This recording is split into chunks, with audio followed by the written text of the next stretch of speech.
Welcome to BRK news.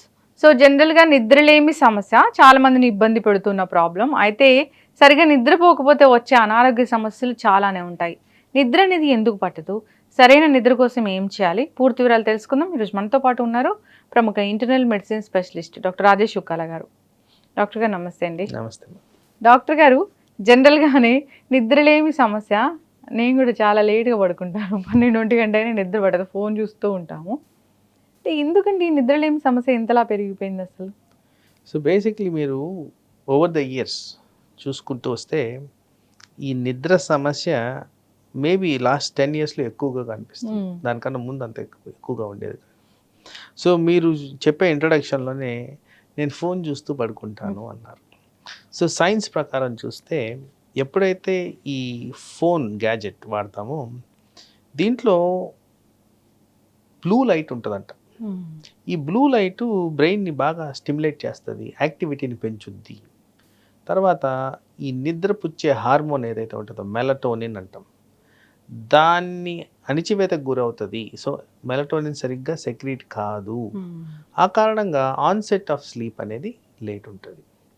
So general advice ఏంటంటే ఈ gadgets అన్నీ కూడా 3 to 4 hours before sleep close చేసేయమంటున్నారు. అలా క్లోజ్ చేసిన దానివల్ల స్లీప్ అనేది త్వరగా వస్తుంది అండ్ సస్టైన్డ్గా ఉంటుందని కూడా ఎవిడెన్స్ అనేది ఒకటి ఉంది. అది ఒకటి. రెండోది, అసలు మనం ఫోన్ చూడాల్సిన అవసరం ఎందుకు వస్తుంది అంటే డీవియేషన్. సో ఇన్ జనరల్ ఎక్కువ స్ట్రెస్కి గురవుతున్నారు. సో ఆ స్ట్రెస్ కారణంగా ఈ స్ట్రెస్ని ఎలా తగ్గించుకోవాలి అని చూస్తే కొద్దో గొప్ప మీలాంటి ఛానల్స్ ద్వారా మనుషుల అవేర్నెస్ అనేది వచ్చింది. ఇదివరకు ఏంటంటే స్ట్రెస్ అనగానే కాఫీలు, టీలు, సిగరెట్లు, ఆల్కహాల్ వాటి మీద కాస్త అవేర్నెస్ వచ్చిందని నా ఇంప్రెషన్. సో ఆ కారణంగా ఇప్పుడు ఏంటి, ఈజీలీ అవైలబుల్ గ్యాజెటరీ ఇది రీల్స్ చూడడము, అది చూడడము, ఏదో ఒకటి ఈ గ్యాజెట్ అనేది ఎక్కువ అలవాటు అయిపోయింది. సో ఆ స్ట్రెస్ని అధిగమించేగా ఎలా చేయాలి అనేది ఇంపార్టెంట్ కాన్సెప్ట్. ఎందుకంటే స్లీప్లో one of the major roles, నిద్ర ప్రశాంతంగా పట్టాలి అంటే స్ట్రెస్ తగ్గించుకోవడం అనేది చాలా చాలా ఇంపార్టెంట్ అయిన విషయం. తగ్గదు కదా డాక్టర్. సో ఇవి రెండు తగ్గించే విధంగా చేసుకుంటే స్లీప్ మెయింటెనెన్స్ అనేది బెటర్గా ఉంటుంది. సో మీరు అన్నట్టు స్ట్రెస్ తగ్గదు కదా అంటే ఈ మనం అసలు స్ట్రెస్కి ఎందుకు గురవుతున్నాం అనేది ఒకటి అనలైజ్ చేసుకోవాలి. సపోజ్ ఈ మోడర్నైజేషన్లో గ్యాజెటరీయే తీసుకుందాం, మనం మాట్లాడుతున్న ఫోన్స్ తీసుకుందాం.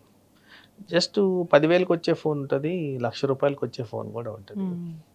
మరి ₹1,00,000 ఏం చేసినప్పుడు ఎక్కువ ఎట్లా సంపాదించాలనేది ఒక ఆలోచన, ఆ సంపాదించడానికి ఒక స్ట్రెస్ తీసుకోవడం అనేది. బట్ ఫోనే 10,000ది అదే పనిచేస్తుంది, ₹1,00,000 కూడా అదే పనిచేస్తుంది. ఇదంతా ఏంటి, social stigma, show off. Doctor గారు, మీరు ఫోన్ గురించి చెప్పారు, వైద్యం చాలా ఎక్కువైపోయింది.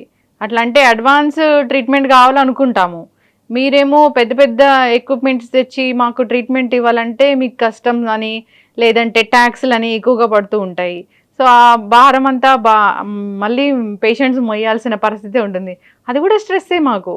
పర్ఫెక్ట్ పాయింట్ చెప్పారు. ఈ మధ్యకాలంలో గవర్నమెంట్ హాస్పిటల్స్కి చాలా రీఫర్బిషింగ్ జరిగింది. లాట్ ఆఫ్ ఎక్విప్మెంట్ వాళ్ళు కూడా కొన్నారు. మరి ఎందుకు కామన్ మ్యాన్ వెళ్ళట్లేదు గవర్నమెంట్ హాస్పిటల్లో? అక్కడ సర్వీసెస్ అవైలబుల్ ఉన్నాయి. గవర్నమెంట్ చాలా విధాల అక్కడ అప్డేటింగ్ ఆఫ్ ఎవ్రీథింగ్, ఏవైతే ఎక్విప్మెంట్స్ ఉన్నాయో చేస్తున్నాం. మరి ఎవరికి విల్లింగ్ లేరే. ఇన్ఫ్యాక్ట్ కొన్ని కండిషన్స్లో ఫ్రీ మెడికేషన్ ఇస్తున్నారు government. Free medication, for example HIV, tuberculosis, ఇట్లాంటికి free medicine plus incentive money pay చేస్తున్నారు. ఎందుకు still people are not going there?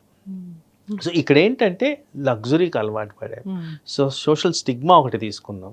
So మనుషుల్లో కూడా మార్పు అనేది రావాలి. It's not just about amount of money అని కాదు, ఎక్కడ మనకి కరెక్ట్ కంఫర్ట్ ఉంటుంది అనేది, and where do you draw the line.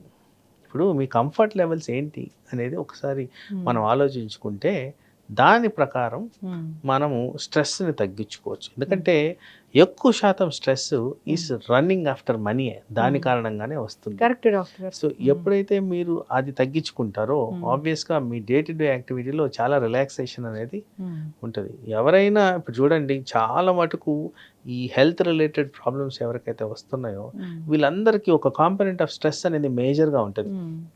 వేరే సంబంధం లేనివి చాలా ఉండొచ్చు, కానీ స్ట్రెస్ కారణంగానే ఇవన్నీ వస్తున్నాయి అనేది డెఫినెట్గా అక్కడ క్లియర్గా మనకి డిమార్కేషన్ అనేది జరుగుతుంది. నిద్ర లేకపోతే ఎలాంటి అనారోగ్య సమస్యలు వస్తాయి? సో ప్రైమరీగా అందరికీ అర్థం కావాల్సింది ఏంటంటే, బ్రెయిన్ అనేది ఒక మేజర్ బాడీలో యాక్టివిటీస్కి సంబంధించిన హార్మోనల్ రెగ్యులేషన్ అనేది చేస్తుంది. బ్రెయిన్కి ఎప్పుడైతే రెస్ట్ ఇవ్వమో ఈ హార్మోనల్ ఇంబ్యాలెన్స్ అనేది వచ్చేస్తుంది. ఈ హార్మోనల్ ఇంబ్యాలెన్స్ అంటే స్ట్రెస్ హార్మోన్స్, హ్యాపీ హార్మోన్స్, ఈ రెండింటికి వ్యత్యాసం ఉంటుంది. తర్వాత బ్రెయిన్ ఫంక్షనాలిటీ అనేది మన పుట్టుకతోనే ఒకటి డిసైడ్ అయ్యేదంటే రాత్రి పడుకోవాలి, పగలు మేల్కోవాలి, ఇది. సో ఆ సిస్టమ్కి విరుద్ధంగా ఎప్పుడు చేసినా కానీ ఈ హార్మోన్స్ మారిపోతాయి. సో ఈ కారణంగా షుగర్ వస్తుంది, డయాబెటీస్ వస్తుంది, థైరాయిడ్ వస్తుంది, మానసిక ఒత్తిడులు వస్తాయి, ఇంకా కొంత ఎక్స్టెండ్ చేసుకుంటూ పోతే ఇన్ఫర్టిలిటీ రేట్స్ పెరుగుతాయి, క్యాన్సర్ వస్తుంది. సో ఇలా చెప్పుకుంటూ పోతే endless list, endless. So sleep అనేది చాలా important and most neglected thing in our day to day life. తర్వాత చాలా ఈజీగా సెటరేట్ చేసుకునే థింగ్. మందులు కొన్న అవసరం లేదు, ఏమీ చేయని అవసరం లేదు, ప్రశాంతంగా మీరు కూర్చుంటే పడుకుంటే చాలు. అలా చేసిన దానివల్ల మీకు long term health benefits and health related complications రాకుండా మీరు కాపాడుకోవచ్చు. నిద్ర మాత్రలు ఎవరికి రాస్తుంటారు డాక్టర్ గారు? మీరు జనరల్గా ఎవరికి ప్రిస్క్రైబ్ చేస్తారు? సో నిద్ర మాత్రలు అంటే ఫస్ట్ స్లీప్కి మనం ఏవైతే నార్మల్ థింగ్స్ చేయాలో అవి చేయాలి. ఫర్ ఎగ్జాంపుల్ నేను ఇప్పుడు చెప్పాను, 3 to 4 hours బిఫోర్ గ్యాజెటరీ అనేది క్లోజ్ చేయాలి. స్ట్రెస్ను తగ్గించే విధంగా ఉండాలి. స్లీప్కి మనం ఒకటి క్రియేట్ ఎన్వైర్న్మెంట్ అంటే మీకు నచ్చిన విధంగా రూమ్ టెంపరేచర్స్ మెయింటైన్ చేయాలి. లైటింగ్ అనేది ప్రాపర్గా ఉండాలి, బెడ్ కంఫర్ట్స్ ప్రాపర్గా ఉండాలి. స్లీప్కి ముందు good amount of hot water bath చేసుకుంటే నిద్ర వస్తుంది. ఇవన్నీ చేసి ఫెయిల్ అయ్యామనుకోండి, ఆల్ న్యాచురల్ థింగ్స్ చేసి ఫెయిల్ అయ్యామనుకోండి, అప్పుడు డాక్టర్ని సంప్రదించి వాళ్ళకి ఏ కారణంగా నిద్ర పట్టట్లేదు దాన్ని ఉద్దేశించి మనం మందులు ఇస్తే అది కరెక్ట్ అవుతుంది. జస్ట్ నాకు నిద్ర పట్టట్లేదని ఓవర్ ద కౌంటర్ మెడిసిన్ తీసుకుంటే దానివల్ల బెనిఫిషియల్ ఎఫెక్ట్స్ పెద్ద ఎక్కువగా ఉండవు. ఇంకా ఏదైనా ఇతర అనారోగ్య సమస్య వల్ల ఈ నిద్ర రాకుండా ఉంటుందా డాక్టర్ గారు? చాలా ఫ్రీక్వెంట్గా పర్టికులర్గా నిద్ర రాని సమస్య అనేది కొద్దిగా పెద్దవాళ్ళల్లో ఎక్కువగా కనిపిస్తుంది. ప్రాబ్లీ అరౌండ్ 50-60+ ఉన్న వాళ్ళల్లో ఏదో ఒక మెడికల్ కండిషన్, ఫర్ ఎగ్జాంపుల్ చాలా మందిలో నడుము నొప్పి అనేది సమస్య. పడుకున్నప్పుడు నడుము కాస్త పెయిన్ ఇవ్వడం, దాని కారణంగా స్లీప్ అనేది డిస్టర్బ్ అవుతుంది. ఈ మధ్యకాలంలో తరచుగా నేను గమనించేది క్రాంప్స్, కాళ్ళల్లో కండరాలు పట్టేయడం. సో ఇది కూడా పెద్దవాళ్ళల్లో వెరీ కామన్. మోస్ట్ కామన్గా ఈ కాల్షియం, విటమిన్లు డెఫిషియన్సీస్ వల్ల కనపడుతుంటుంది.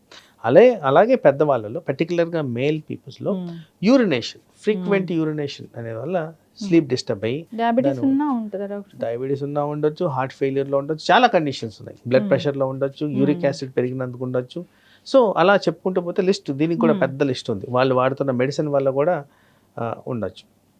సో దీనికి కూడా స్లీప్ డిస్టర్బెన్స్ అనేది చాలా కామన్. సో కండిషన్, అందుకోసం అన్నాను ఏ కండిషన్ బట్టి మనం ఎలా చేయాలి. ఫర్ ఎగ్జాంపుల్ ఒక బ్లడ్ ప్రెషర్ పేషెంట్ ఉన్నారు, వాళ్ళకి ఒంట్లో నీరు తగ్గడానికి ఒక టాబ్లెట్ డైరెటిక్ అంటాం, అది ఇస్తున్న ప్రక్రియలో దాని కారణంగా ఫ్రీక్వెంట్ యూరినేషన్ అవుతుంటే ఫస్ట్ దాన్ని ఎలా అవాయిడ్ చేయాలి, ఏం చేయొచ్చు అనేది డాక్టర్ గారిని సంప్రదిస్తే చేయొచ్చు. అలాగే పెద్దవాళ్ళలో ప్రాస్టేట్ కండిషన్ అనేది చాలా కామన్, ఇది మేల్ పీపుల్లో. మరి ఆ ప్రాస్టేట్ని ఉద్దేశించి మందులు వాడుతున్నామా లేదా.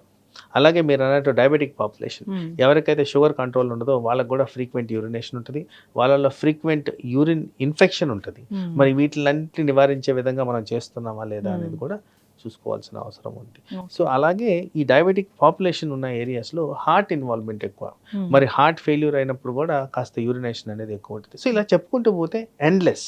దీన్ని అనలిటికల్గా చూసి ఒక స్పెషలిస్ట్ దగ్గర వెళ్ళి ఇదిగోండి ఈ సమస్యలు ఉన్నాయి, నాకు దీనివల్ల నిద్ర సమస్య వస్తుంది, ఇదేంటి మానసిక ఒత్తిడిని వదిలేసిన తర్వాత మిగతా కండిషన్స్ మాట్లాడుతున్నాం.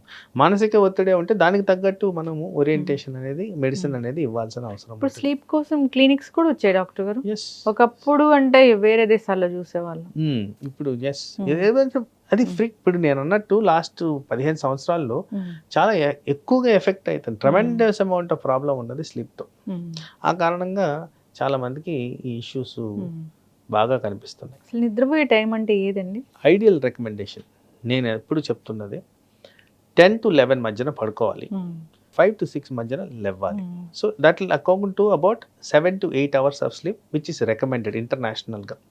సో ఈ విధంగా పడుకుంటే most of the health benefits మనం ఏవైతే అనర్థాలు మాట్లాడామో అవన్నీ కూడా ఆ పర్సన్కి వస్తాయి.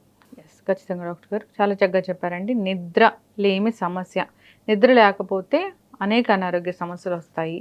సో సరైన నిద్ర కోసం మీరు చెప్పిన ఈ జాగ్రత్తలు తీసుకోవాలి. గాడ్జెట్స్ అనేవి అయితే ముందుగా అసలు వీటికి ఏమంటారు, వాటికి డైవర్స్ ఇవ్వాలనే చెప్పాలి ఖచ్చితంగా. సో అలా చేస్తే కానీ మనం సరిగా నిద్రపోమేమో అనిపిస్తుంది. కానీ స్ట్రెస్, మీరు అన్నట్లుగా స్ట్రెస్ కూడా డాక్టర్ గారు మన లగ్జరియస్ లైఫ్ అనే కావచ్చు, ఇంకా ఏదో సాధించాలనే ఆలోచనలే కావచ్చు, నిద్ర పట్టకుండా చేస్తూ ఉంటాయి. అన్నీ ఆలోచించుకొని అసలు ఈ నిద్రలేమి సమస్యను దూరం చేసుకోవాలని కోరుకుందాం. నిజంగానే నిద్ర పట్టట్లేదు, ఒక 10-15 రోజులు అయిపోయింది, నిద్ర సరిగా పట్టట్లేదు, వాళ్ళకి తెలుస్తూ ఉంటుంది అన్నప్పుడు ఒకసారి డాక్టర్ని సంప్రదిస్తే మేలు. అయితే నిద్రలేమి సమస్యకి ప్రత్యేకమైన డాక్టర్లు ఉంటారా? జనరల్ మెడిసిన్ దగ్గరికి వెళ్ళాల్సిందేనా? ఇప్పుడు నేను ఇన్ని కండిషన్స్ చెప్పాను, మీకు ఎందుకు సమస్య వస్తుంది అంటే దాన్ని ఒక అనలిటికల్గా చూడాలి. ఇప్పుడు మానసిక ఒత్తిడి కారణంగా వస్తే ఎస్ ఆ స్పెషలిస్ట్, శ్వాస తీసుకోవడం కారణంగా వస్తే ఆ డాక్టర్ గారు. ఇప్పుడు మనకి ఆ ప్రాబ్లమ్ని తగ్గించిన తర్వాత కూడా మనకి ప్రాబ్లం ఉంటే అది వేరు. ఫస్ట్ ఆ ప్రాబ్లమ్ని తగ్గించడానికి ఏం చేయాలి? సో నడుము నొప్పి ఆర్థోపెడిక్ డాక్టర్. సో ఇలా తనకున్న సమస్యని అనలిటికల్గా చూసుకుంటే దీన్ని ఈజీగా కంట్రోల్ చేయొచ్చు.